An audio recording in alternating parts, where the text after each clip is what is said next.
पाठीमागच्या लेक्चरमध्ये आपण ट्रान्झिस्टर, त्याचे टाईप्स, त्याचे वर्किंग ह्या सर्व गोष्टी पाहिल्या होत्या. त्याच्यामध्ये आपण असं पाहिलं होतं की transistor has 3 leads: emitter, base and collector. म्हणजे ट्रान्झिस्टर जे असतील याला 3 लीड्स असतील. कुठले? इमिटर, बेस आणि collector. However, when a transistor is to be connected in a circuit, we require 4 terminals, 2 for the inputs and 2 for the outputs. एखादं circuit तुम्हाला जर जोडायचं असेल तर त्याला 2 इनपुट असतात आणि 2 आउटपुट टर्मिनल्स असतात. म्हणजे टोटल टर्मिनल्स किती लागतील? 4 टर्मिनल्स लागतील. पण ट्रान्झिस्टरला तर 3च टर्मिनल आहेत. मग हा प्रॉब्लेम कसा मिटवायचा? So this difficulty is overcome by making one terminal of the transistor common to both input and output terminal. म्हणजे हे जे 3 टर्मिनल आहेत त्याच्यातलं एक कॉमन घ्यायचं. ते जे कॉमन टर्मिनल असेल ते इनपुट आणि आउटपुट दोन्हीला वापरायचं. The input is fed between the common terminal and one of the other 2 terminals. म्हणजे हे जे कॉमन टर्मिनल असेल ते काय करायचं? इनपुटला आणि आउटपुट दोन्हीला कॉमन म्हणून वापरायचं. आउटपुट जे असेल ते काय करायचं? कॉमन टर्मिनल आणि रिमेनिंग टर्मिनल जे असेल त्याच्यामध्ये घ्यायचं. आता एक्झाम्पल म्हणून पहा, जर तुम्ही बेस कॉमन घेतला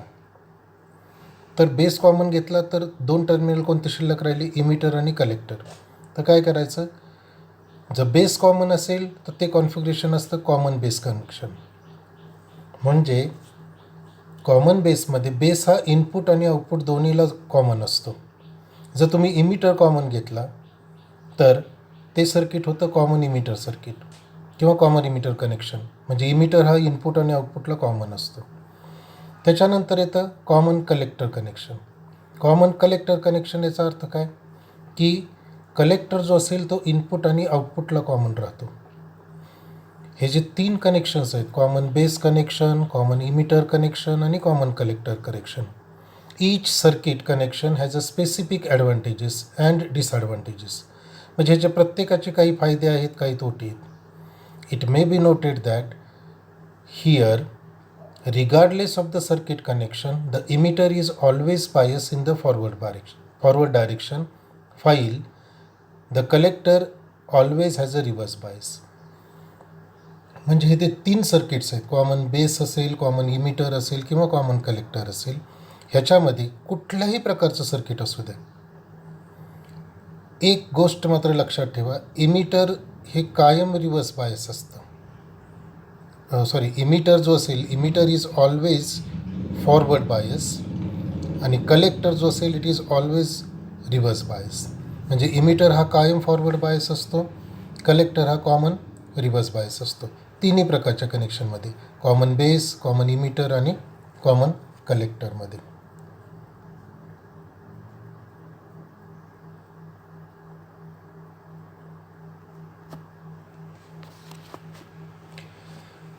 आता कॉमन बेस कनेक्शन कसं आहे पहा. तुमच्या लक्षात येईल की कॉमन बेसमध्ये हा जो बेस असेल, इथं जो दाखवलेला आहे हा बेस, हा इथं बेस. कॉमन बेसमध्ये काय असतं? In this circuit input is applied between emitter and base. म्हणजे इनपुट जे अप्लाय केलं जाईल ते हा सिग्नल आहे, हा सिग्नल कुठं जाईल? इथं इमिटर आणि ह्या बेसमध्ये अप्लाय केलं जाईल. आणि आउटपुट जे असेल ते कुठं घेतलं जाईल? बेस आणि कलेक्टरमध्ये. In this circuit arrangement, input is applied between emitter and base and output is taken from collector and base. म्हणजे इनपुट आणि आउटपुटमध्ये बेस हा कॉमन राहतो आणि म्हणून याला काय म्हटलं जातं? कॉमन बेस कनेक्शन म्हटलं जातं.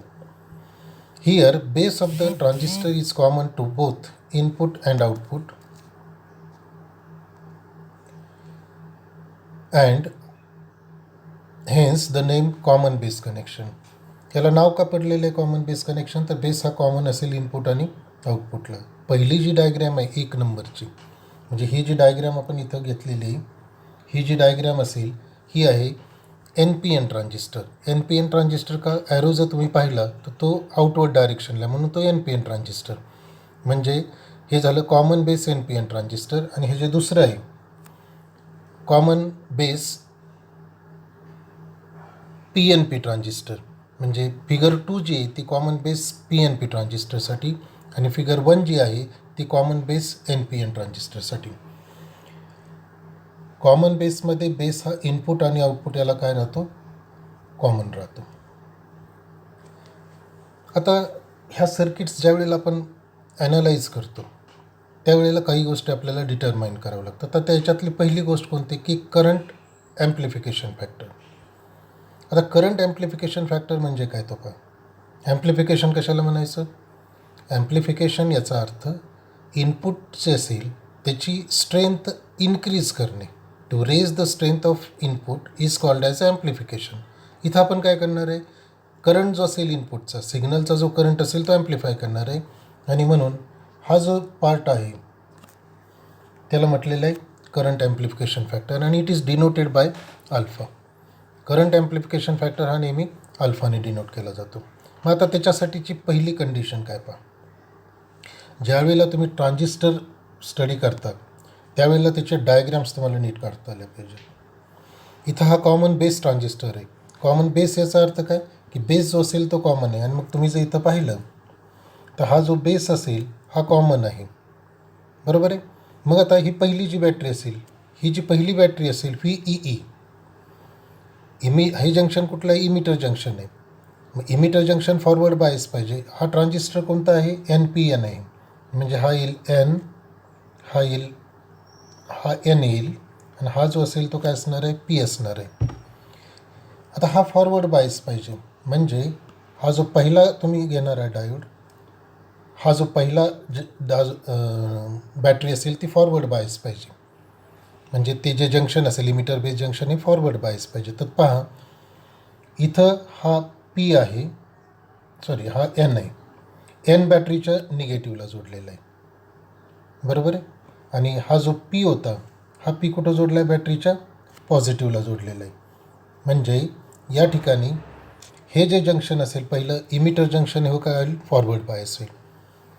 पुढचा जो पार्ट आहे आउटपुट साईडचा, आउटपुटमध्ये काय घेतलेलं आहे, आउटपुट आहे कलेक्टर. हा जो कलेक्टर इथं दाखवलेला आहे, हा जो कलेक्टर आहे तो बॅटरीच्या कुठं जोडलेला आहे, पॉझिटिव्हला जोडलेला आहे. पण हा कलेक्टर काय NPN, हा जो आहे तो N आहे, म्हणजे हा जो N असेल तो पॉझिटिव्हला जोडलेला आहे, म्हणजे हा रिव्हर्स बायस झाला. म्हणजे हे जे दोन जंक्शन असेल त्यातलं पहिलं जे जंक्शन असेल हे जंक्शन असणार आहे, हे जे जंक्शन आहे ते फॉरवर्ड बायस, हे जे जंक्शन आहे ते काय झालं, रिव्हर्स बायस झालं. आता हे जे दोन जंक्शन्स आहेत त्यामुळे काय होईल, ॲम्प्लिफिकेशन तुम्हाला मिळू शकतं. ट्रान्झिस्टरचं जे आपण प्रॉपर्टी पाहिली त्याच्याप्रमाणे काय मिळणार आहे, इथं ॲम्प्लिफिकेशन पाहणार आहे. तर आता करंट ॲम्प्लिफिकेशन फॅक्टर ज्यावेळेला तुम्ही अल्फा डिफाईन करता त्यावेळेला त्याची डेफिनेशन कशी केली जाते पण, it is the ratio of output current to input current. आउटपुटचा करंट काय, आउटपुटचा करंट आहे या ठिकाणी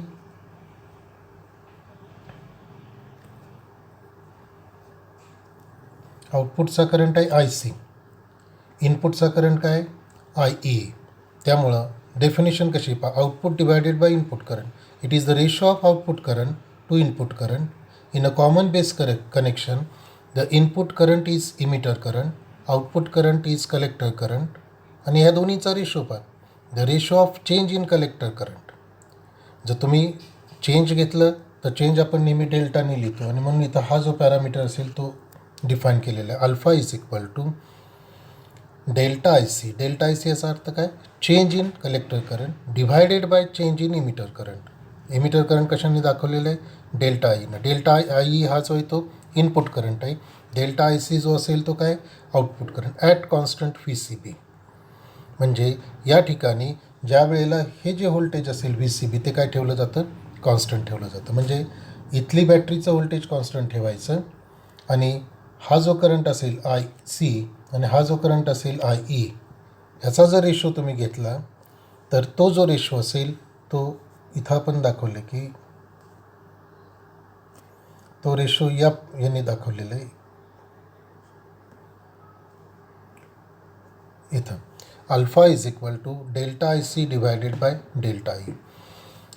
आउटपुटचा करंट IC, इनपुटचा करंट IE यांचा जो रेशो असेल delta IC divided by delta IE at constant VCB, म्हणजे ती जी बॅटरी असेल ती ही बॅटरी काय करायची, कॉन्स्टंट ठेवायची, व्होल्टेज याचं कॉन्स्टंट ठेवायचं आणि हा करंट आणि हा करंट यांचा रेशो घ्यायचा delta IC divided by delta IE, आणि ही जी व्हॅल्यू असेल ती होईल तुमचं करंट ॲम्प्लिफिकेशन फॅक्टर. आता रेशो पहा तुम्ही, delta IC upon delta IE. So it is clear that current amplification factor is less than unity. आपण इक्वेशन जे पाहिलं होतं पाठीमागच्या वेळेला ते इक्वेशन या पद्धतीनं होतं. एक मिनटं ते इक्वेशन पाहू आपण.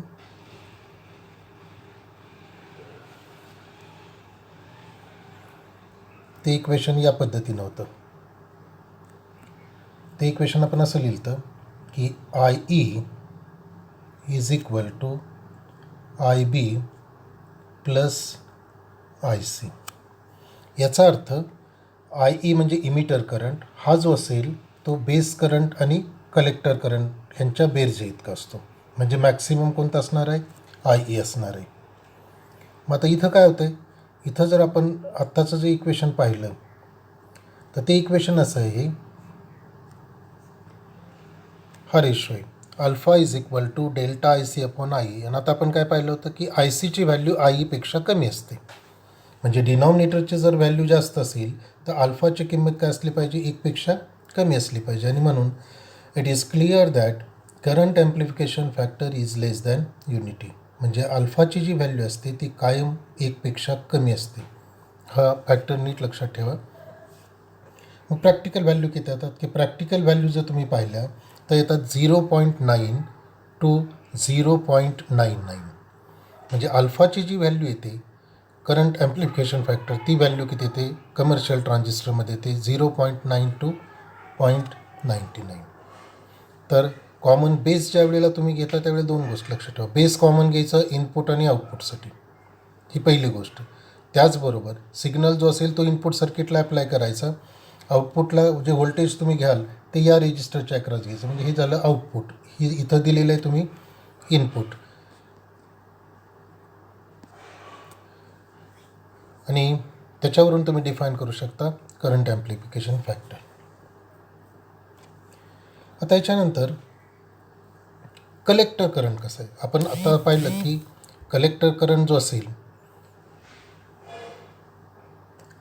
कलेक्टर करंट आपण काय म्हटलं, कलेक्टर करंट जो असेल डिवायडेड बाय इमिटर करंट, हा जो रेशो असेल तो अल्फा. मग कलेक्टर करंटची व्हॅल्यू काढायची. आता आपण पाहिलं होतं की इमिटरकडून जो फ्लो ऑफ चार्जेस होईल, म्हणजे इलेक्ट्रॉन्स फ्लो होतील किंवा होल्स फ्लो होतील, हे जे दोन्ही असतील हे सगळेच्या सगळे इमिटरमधनं फ्लो होणारे चार्जेस कलेक्टरमध्ये पोहोचत नाहीत. तर त्याच्यातले काही काय होतात, small percent of charge carriers they will recombine with holes or electrons. म्हणजे ज्या पद्धतीनं PNP असेल किंवा NPN ट्रान्स असेल त्या पद्धतीनं काही बेसमध्ये काय होतात रिकम्बाईन होतात आणि त्याच्यामुळं जो करंट मिळतो तो काय असतो, बेस करंट असतो. म्हणजे इमिटरचा जो सगळा करंट असेल तो कलेक्टरमध्ये येणार नाही. तर त्या काय असणार आहे, इमिटरचं इक्वेशन कसं असणार आहे, emitter current is equal to base current plus collector current. म्हणजे इमिटरचा पूर्ण करंट हा कलेक्टरमध्ये येणार नाही, तर त्याच्यातला काही पार्ट बेसमध्ये फ्लो होईल. Since the collector base junction is reverse bias, आपण आता पाहिलं होतं की कलेक्टर बेस जंक्शन हे काय रिव्हर्स बायस आहे. तर त्यामुळं काय होतं, some leakage current flows due to minority charge carriers. त्यामुळं काही लिकेज करंट जो असेल तो मायनॉरिटी कॅरियरमुळे फ्लो होतो. आणि म्हणून टोटल कलेक्टर करंट हा कशावरती डिपेंड असतो, दोन पार्टवरती डिपेंड असतो. त्यातला पहिला जो पार्ट असेल तो हा पहिला part, that total collector current consist of the part of emitter current which reaches the collector terminal. म्हणजे इमिटर करंटपैकी किती करंट हा कलेक्टरमध्ये पोचला, बरोबर आहे. तो जो करंट असेल तो करंट प्लस आणखी कोणता करंट फ्लो होणार आहे कलेक्टरमध्ये. आता आपण सांगितलं की कलेक्टर जंक्शन हे रिव्हर्स बायस आहे. कलेक्टर जंक्शन रिव्हर्स बायस असताना मायनॉरिटी चार्ज कॅरियर्समुळं जो काही लिकेज करंट फ्लो होतो, तो जो लिकेज करंट असेल त्याला म्हटलं जातं leakage current. The leakage current, I leakage. This current is due to the movement of minority carriers across reverse bias base collector junction. This leakage current is much smaller than alpha I.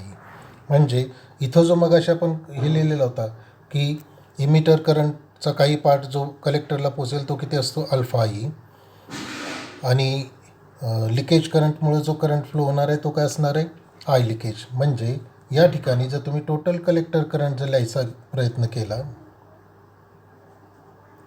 तर ते equation या पद्धतीने येईल.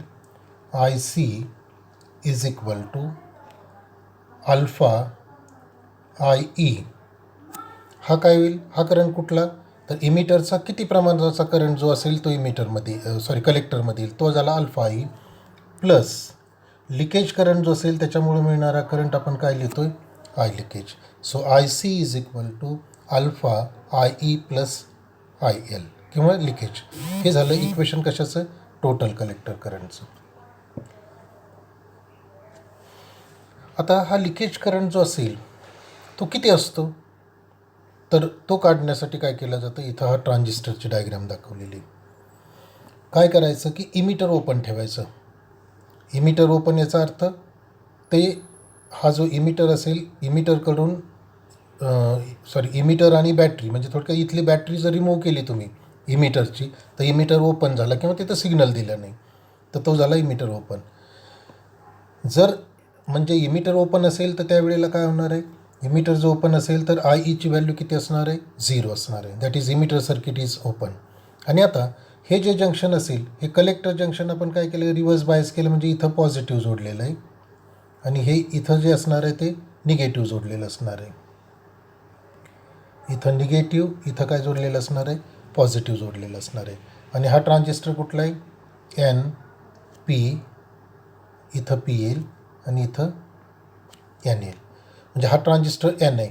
आता पहा, हे जरी junction reverse bias असलं तरी मायनॉरिटी चार्ज कॅरियरसाठी म्हणजे एन पी एन, इथं जरी आपण एन म्हटलेलं असलं, इथं इलेक्ट्रॉन्स असतील पण तिथं जर हे इलेक्ट्रॉन्स काय आहेत, मेजॉरिटी चार्ज कॅरियर्स आहेत.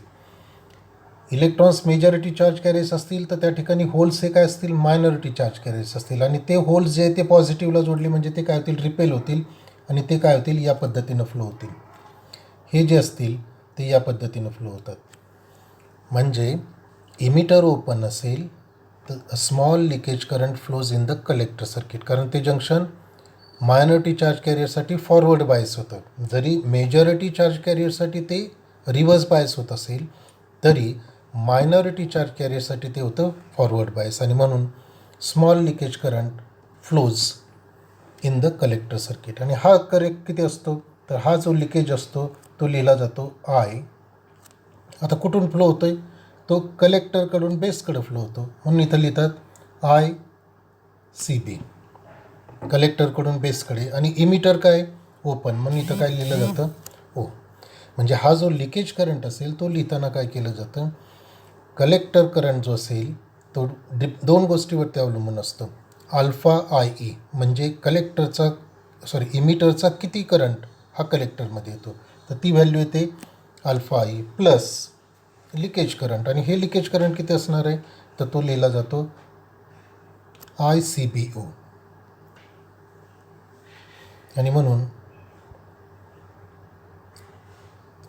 हे इक्वेशन जे आहे ते या पद्धतीने लिहिलं जातं. आता हे इक्वेशन नीट पहा.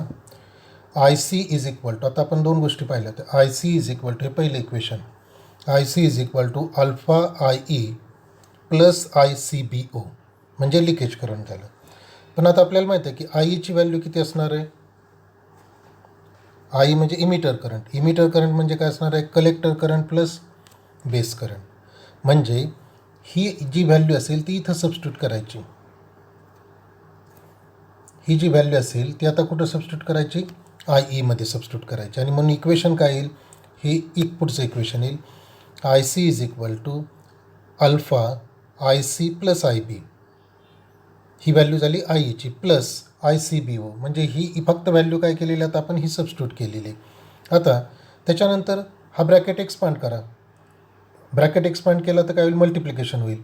I C is equal to, ही खालची straight line, I C is equal to alpha I C plus alpha I B plus I C B O. बरोबर आहे. त्याच्यानंतर एका बाजूला आय सीच्या टर्म घ्या. एका बाजूला आय सीच्या जर टर्म घेतल्या तर त्या या पद्धतीने येतील. हे आय सी इथलं पहिलं आहेच. इकडचा हा जो अल्फा आय सी इकडे घेतला तर तो होईल minus. So I C minus alpha I C is equal to alpha I B plus I C B O. आता पहिल्या लेफ्ट साईडच्या ज्या दोन टर्म आहेत त्याच्यामध्ये आय सी कॉमन आहे, तर तो कॉमन काढून घ्या. म्हणजे तिथं काय राहील, 1 minus alpha into I C is equal to alpha I B plus I C B O. बरोबर आहे. आणि आपल्याला आता आय सीची व्हॅल्यू काढायची, कारण आपण कलेक्टर करंट काढतो. मग कलेक्टर करंट काढायचा झाला तर ही जी टर्म आहे 1 मायनस अल्फा तिनं सर्व इक्वेशनला डिवाईड करा. सर्व इक्वेशनला डिवाईड केलं तर लेफ्ट साईडला काय राहील, I C is equal to right साईडला जी पहिली टर्म आहे अल्फा आय बी त्याला डिवाईड केलं तर तुम्हाला ही टर्म मिळेल, alpha divided by 1 minus alpha into I B plus पुढची जी टर्म असेल आय सी बी ओ त्याला जर डिवाईड केलं तर 1 मायनस अल्फा ही टर्म येईल. म्हणजे जर तुम्हाला कलेक्टर करंट फाइंड आउट करायचं असेल तर हे इक्वेशन पहिलं डिराईव्ह करावं लागेल. आणि मग आय सी फाइंड आउट करायचं असेल तर तुम्हाला 1 किंवा 4 समजा कोणत्या व्हॅल्यू दिल्या त्या पद्धतीने. जर तुम्हाला ह्या व्हॅल्यू सगळ्या दिलेल्या असतील, जर याच्यातल्या व्हॅल्यू दिलेल्या असतील अल्फा आय आणि आय सी बी ओच्या, तर तुम्ही डायरेक्ट फाइंड आउट करू शकता. किंवा जर तुम्हाला आय सी बी ओची व्हॅल्यू दिलेली असेल तर तुम्ही हे इक्वेशन फाइंड आउट करू शकता. सो कलेक्टर करंट जो असेल तो जर तुम्हाला कंट्रोल करायचा असेल तर तुम्ही काय करू शकता, इमिटर करंट किंवा बेस करंटने कंट्रोल करू शकता. म्हणजे पहा, इमिटर करंटने इथं हे इक्वेशन आलं आणि बेस करंट पाहिजे असेल तर इथं हे इक्वेशन असेल. So the collector current can be control by using either the emitter or base current. म्हणजे कोणत्या गोष्टी दिल्यात त्या पहा. जर इमिटर करंट दिलेलं असेल आणि आय सी बी ओ दिलं असेल तर हे इक्वेशन वापरायचं. आणि जर बेस करंट दिलेलं असेल आणि आय सी बी ओ दिलेलं असेल आणि अल्फा दिलेलं असेल तर हे इक्वेशन वापरायचं. म्हणजे कोणती व्हॅल्यू दिलेली आहे ती अगोदर बघा आणि त्या पद्धतीनं काय करा, व्हॅल्यूज टाका. तर हे झालं एक्सप्रेशन फॉर आय सी. मग आता आपण दोन गोष्टी पाहिल्या. कोणत्या दोन गोष्टी पाहिल्या? पहिली जी गोष्ट होती ती होती अल्फा म्हणजे करंट ॲम्प्लिफिकेशन फॅक्टर, आणि दुसरं जी गोष्ट पाहिली ती कलेक्टर करंट म्हणजे आय सी. मग आता याच्यानंतर काय असतं, याच्यानंतर characteristic of common base connection. The complete electrical behaviour of a transistor can be described bye writing the inter relation of the various current and voltage. एखाद्या इलेक्ट्रॉनिक डिव्हाइसचं जर characteristic तुम्हाला स्टडी करायचं असेल तर त्याचं इलेक्ट्रिकल पॅरामीटर स्टडी करावं लागतात. कोणकोणते इलेक्ट्रिकल पॅरामीटर? तर व्होल्टेज आणि करंट याचे रिलेशन्स पाहिजे असतात. These relationship can be easily displayed graphically and curves obtained are known as characteristic of transistor. मग व्होल्टेज आणि करंट यांचे जे रिलेशन असेल ते काय करायचे, प्लॉट करायचे. ते प्लॉट करायचे ग्राफिकली आणि ग्राफवरून जे कर्व तुम्हाला मिळतील त्यांना म्हणायचं characteristic of transistor. The most important characteristic of common base connections are input characteristic and output characteristics. मग कोणकोणते दोन कॅरेक्टरिस्टिक्स आहेत? पहिलं इनपुट साईडचं की इनपुट सर्किट कसं वर्क होतं, आणि दुसरं कोणतं आउटपुट साईडचं की आउटपुट सर्किट कशा पद्धतीनं वर्क होतं. मग आता पहिलं इनपुट कॅरेक्टरिस्टिक. इनपुट कॅरेक्टरिस्टिकला डायग्रॅम तीच मगाचीच. कोणती डायग्रॅम राहणार आहे? ही डायग्राम राहणार आहे. म्हणजे याच्यामध्ये काय असणार आहे, हे इमिटर जंक्शन पहिलं फॉरवर्ड बायस करून घ्या. हे जे जंक्शन असेल ते काय करायचं, रिव्हर्स बायस करायचं.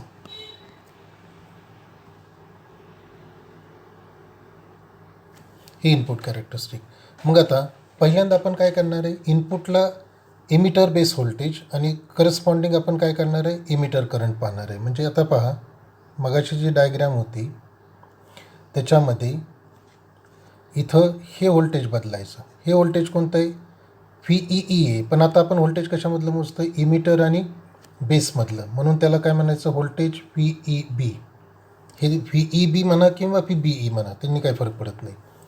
आणि करस्पॉन्डिंग इनपुट करंट कोणता आहे, आय ई आहे. म्हणजे इनपुटचा करंट आणि इनपुटचं व्होल्टेज, त्यावेळेला हे आउटपुट व्होल्टेज काय ठेवायचं, कॉन्स्टंट ठेवायचं.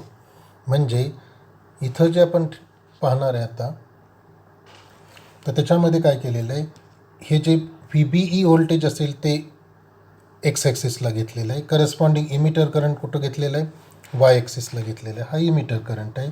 हा जो असेल तो व्ही ई मिलीव्होल्टमध्ये घेतलेला आहे. तर तुमच्या असं लक्षात येईल की जसजसं इमिटर बेस व्होल्टेज वाढवेल तसं काय होतं की हा जो इमिटर करंट असेल तो काय होतो, इन्क्रीज होतो. आता पहिल्यांदा आपण एकच व्हॅल्यू घेऊ. पहिल्या व्हॅल्यूमध्ये काय, इनपुट कॅरेक्टरिस्टिकमध्ये it is the curve between emitter current I E. म्हणजे हा कर्व कशाचा आहे, emitter current I E and emitter base voltage V E B. म्हणजे व्ही ई बी हे कशामध्ये, मिलीव्होल्टमध्ये ह्याचा कर्व आहे. त्यावेळेला कॉन्स्टंट व्होल्टेज कोणतं ठेवलेलं आहे, at constant V C B. म्हणजे हे जे व्होल्टेज आहे या ठिकाणी ठेवलेलं ते व्ही सी बी काय, कॉन्स्टंट आहे. The emitter curve is generally taken along Y axis and emitter base voltage is along axis. म्हणजे एक्स ॲक्सिसला काय घेतलेलं असतं, व्होल्टेज घेतलेलं असतं, वाय ॲक्सिसला इमिटर करंट घेतलेलं आहे. तुमच्या असं लक्षात येईल जसजसं इमिटर बेस व्होल्टेज वाढवेल मिलीव्होल्टमध्ये, म्हणजे जर तुम्ही इथं नीट पाहिलं तर तुमच्या लक्षात येईल जसजसं हे व्होल्टेज वाढवेल तसं हा कर्व काय होतो आहे, इन्क्रीज होतो आहे. पण त्यावेळेला पहिली कंडिशन काय, व्ही सी बी जो असेल तो काय ठेवायचा, 0 व्होल्ट ठेवलेलं आहे. मग 0 व्होल्टला काय करायचं, V E B I E मोजायचं, त्याचा ग्राफ प्लॉट करायचा. तो ग्राफ काय येईल, या पद्धतीने येईल. नंतर तुम्ही काय केलं, समजा व्ही सी बीची व्हॅल्यू वाढवली, ती किती घेतली, 10 व्होल्ट घेतली. मग जर व्ही ई बीची व्हॅल्यू 10 व्होल्ट घेतली आणि जर परत ग्राफ काढला तर तुमच्या असं लक्षात येईल की आता कर्व काय राहील, कर्व सेम राहील. पण हा जो करंट असेल, मग अशी करंट किती होता, पहिल्यांदा 0 होता, आता मात्र स्टार्ट कुठून झाला, 5.5मधून.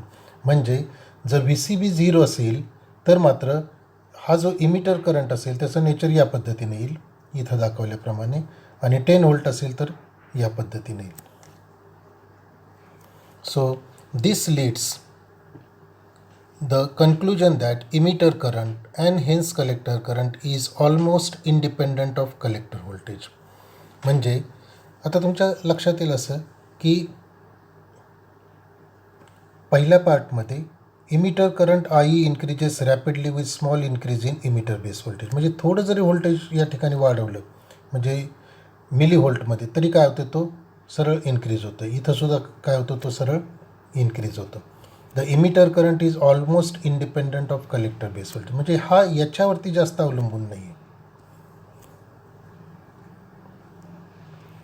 हा जो आहे तो व्ही सी बीवरती जास्त अवलंबून नाही, तर तो कशावरती डिपेंड आहे, व्ही ई बी हा कशावरती डिपेंड असेल, आय ईवरती डिपेंड असेल. This leads that the emitter voltage is almost independent of collector voltage. म्हणजे थोडक्यात कलेक्टर व्होल्टेज जे असेल त्याच्यावरती तो डिपेंड नाही, तो कशावरती डिपेंडंट आहे, व्ही ई बीवरती डिपेंडंट आहे. म्हणजे थोडं जरी इथं आपण पाहिलं वाक्य, small increase in emitter base voltage. म्हणजे थोडं जरी बेस व्होल्टेज वाढलं तरी हा जो करंट असेल तो काय होतो, इन्क्रीज होतो. इथं दोन गोष्टीचं भान ठेवा, इथं हा मिली ॲम्पियरमध्ये आणि हा मिली व्होल्टमध्ये. आता याच ग्राफवरून आपल्याला एक हे डेफिनेशन करायची की इनपुट रेजिस्टन्स. म्हणजे हा जो ट्रान्झिस्टर असेल याचा इनपुट रेजिस्टन्स किती, रेजिस्टन्स म्हणजे काय, अपोजिशन, तो किती विरोध करतो. ट्रान्झिस्टरचा जो इनपुट रेजिस्टन्स असेल त्याची डेफिनेशन कशी केली, it is the ratio of change in emitter base voltage to the resulting change in emitter current at constant collector base voltage V C B. म्हणजे इथं समजा तुम्ही हा कर्व घेतला, याचा स्लोप काढायचा, बरोबर आहे. आता स्लोप काढण्याच्या अगोदर आपण रेजिस्टन्स कसा डिफाईन केला आहे, it is the ratio of change in emitter base voltage. म्हणजे इथं आता आपण काय करतो, एक्स ॲक्सिसला जो चेंज असेल म्हणजे तो चेंज काय येईल, डेल्टा व्ही ई बी, आणि वाय ॲक्सिसला काय, आय ई, म्हणजे divided by delta I E. हा जो रेशो असेल त्याला इनपुट रेजिस्टन्स म्हटलेला आहे R I. So R I is equal to delta V E B म्हणजे change in emitter base voltage divided by change in emitter current, हा जो formula असेल त्याला म्हणायचं इनपुट रेजिस्टन्स. तर तो फॉर्म्युला आपण इथं दाखवला आहे. Input resistance is the opposition offered to the signal current. आता इथं काय होतं की थोडं जरी आपण इमिटर बेस व्होल्टेज बदललं की करंट मॅक्सिमम मिळतो. So as a very small VEB is sufficient to produce a large flow of emitter current. Therefore म्हणजे थोडा जरी व्होल्टेजमध्ये बदल केला तरी मॅक्सिमम तुम्हाला करंट मिळू शकतो इमिटर करंट. याचा अर्थ इनपुट रेजिस्टन्स हा खूप कमी असतो. So therefore input resistance is very small is of the order of few ohms. म्हणजे तो काय असतो ओहममध्ये असतो. कोणता कॉमन बेस कनेक्शनमध्ये ट्रान्झिस्टरचा इनपुट रेजिस्टन्स हा ओहममध्ये असतो. आत्ता आपण इनपुट कॅरेक्टरिस्टिक पाहिली. त्याचबरोबर दुसरी जी कॅरेक्टरिस्टिक आहे ती आहे आउटपुट कॅरेक्टरिस्टिक. आता आउटपुट कॅरेक्टरिस्टिक म्हणजे काय, तर it is the curve between collector current IC and collector base voltage VCB at constant emitter current IE. म्हणजे आता पहा, पुन्हा डायग्रॅम पाठीमागचीच राहणार आहे, ही डायग्रॅम असणार आहे. त्याच्यामध्ये पहा आउटपुटला कोणकोणत्या गोष्टी आहेत. आउटपुटला याच्यामध्ये IC आहे, नंतर VCB आहे. म्हणजे हे व्होल्टेज बदलायचं, करस्पॉन्डिंग IC मधला चेंज बदलायचा. इनपुट काय ठेवायचं, हे जे व्होल्टेज असेल ते कॉन्स्टंट ठेवलं की IE जो असेल तो काय राहील, कॉन्स्टंट राहील. म्हणजे इनपुट करंट IE कॉन्स्टंट ठेवायचा आणि व्हेरिएशन कशातलं बदलायचं, VCB वर्सेस IC.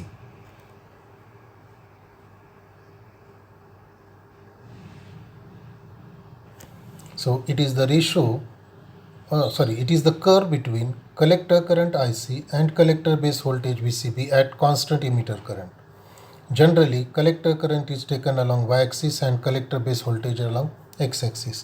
म्हणजे या ठिकाणी तुमच्या असं लक्षात येईल की हे VCB जे असेल ते x-axisला घेतलेलं आहे आणि हा कलेक्टर करंट जो असेल तो काय घेतलेला आहे, y-axisला. हा जो करंट असेल तो हा जे व्होल्टेज असेल ते VCB व्होल्टमध्ये येतं आणि करंट जो असेल तो कशामध्ये येतो, मिली ॲम्पियरमध्ये येतो. आता ह्याच्यात जर तुम्ही पाहिलं तर याच्यामध्ये 3 रिजन आपण करू शकू. ह्या पहिल्या रिजनमध्ये पहा तुम्ही, इथं जे व्होल्टेज दाखवलेलं आहे एकदम जवळचा part, the collector current IC varies with VCB. तिथं तुम्हाला थोडासा चेंज दिसत असेल ॲट व्हेरी लो व्होल्टेज आणि it is less than 1 volt. The transistor is never operated in this region. या रिजनमध्ये ट्रान्झिस्टर कॉमन बेसमध्ये वापरत नाही, बरोबर. आता हे म्हणजे कोणता रिजन, हा जो रिजन असेल इथं जो दाखवलेला आहे, या रिजनमध्ये ट्रान्झिस्टर हा वापरला जात नाही. When the value of VCB is raised above 1 to 2 volt, the collector current becomes constant as shown by straight curve, which indicates that IC is independent of VCB. याच्या पुढं इथं जर तुम्ही पाहिलं तर काय होईल, जसजसं हे कॉमन कलेक्टर बेस व्होल्टेज वाढवाल तसतसं हा कलेक्टर करंट वाढतो. पण हे कशावरती डिपेंड आहे पहा, जर IC 0 असेल तर हा कर्व असा येईल, IC 2 एम्पियर असेल तर हा कर्व असा येईल, IC 4 एम्पियर असेल तर हा कर्व असा येईल. म्हणजे इथं हा जो IC असेल तो फक्त कशावरती डिपेंड असेल, हा IE वरती डिपेंड असेल, तो VCE वरती डिपेंड नाही. म्हणजे IC is completely dependent on IE.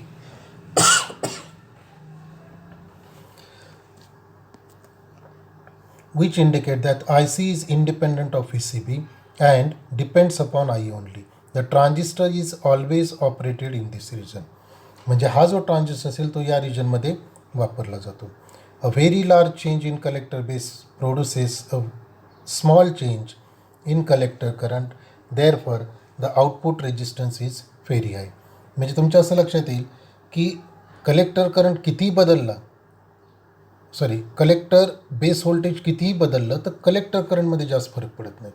Collector current कधी बदलतो, जर इमिटर करंट बदलला तर कलेक्टर करंट बदलतो. पण इथं कलेक्टर बेस व्होल्टेज कितीही बदललं तरी कलेक्टर करंटमध्ये जास्त फरक पडत नाही. कलेक्टर बेस व्होल्टेज कितीही बदललं तरी कलेक्टर करंट जास्त बदल होत नाही आणि म्हणून आउटपुट रेजिस्टन्स जो असतो तो काय असतो, खूप जास्त असतो कॉमन बेसमध्ये. आणि तो रेजिस्टन्सचा फॉर्म्युला आता पहा, मग जसं आपण इनपुटला पाहिलं तसंच आहे. It is the ratio of change in collector base voltage, म्हणजे हे जे व्होल्टेज असेल ह्याच्यामधला बदल घ्यायचा डिवायडेड बाय याच्यामधला बदल घ्यायचा. So delta V C B divided by delta I C इथं दिलेलं आहे फॉर्म्युला. आउटपुट रेजिस्टन्स हा rho is equal to delta V C B divided by delta I C. त्यावेळेला कॉन्स्टंट काय ठेवलेलं आहे आपण? कॉन्स्टंट ठेवलेला आहे आई. म्हणजे आपण समजा हा रेशो काढायचा असेल तर फक्त हाच ग्राफ कन्सिडर करायचा. समजा इथला जर काढायचा असेल तर हाच एक ग्राफ कन्सिडर करा. So it is the change in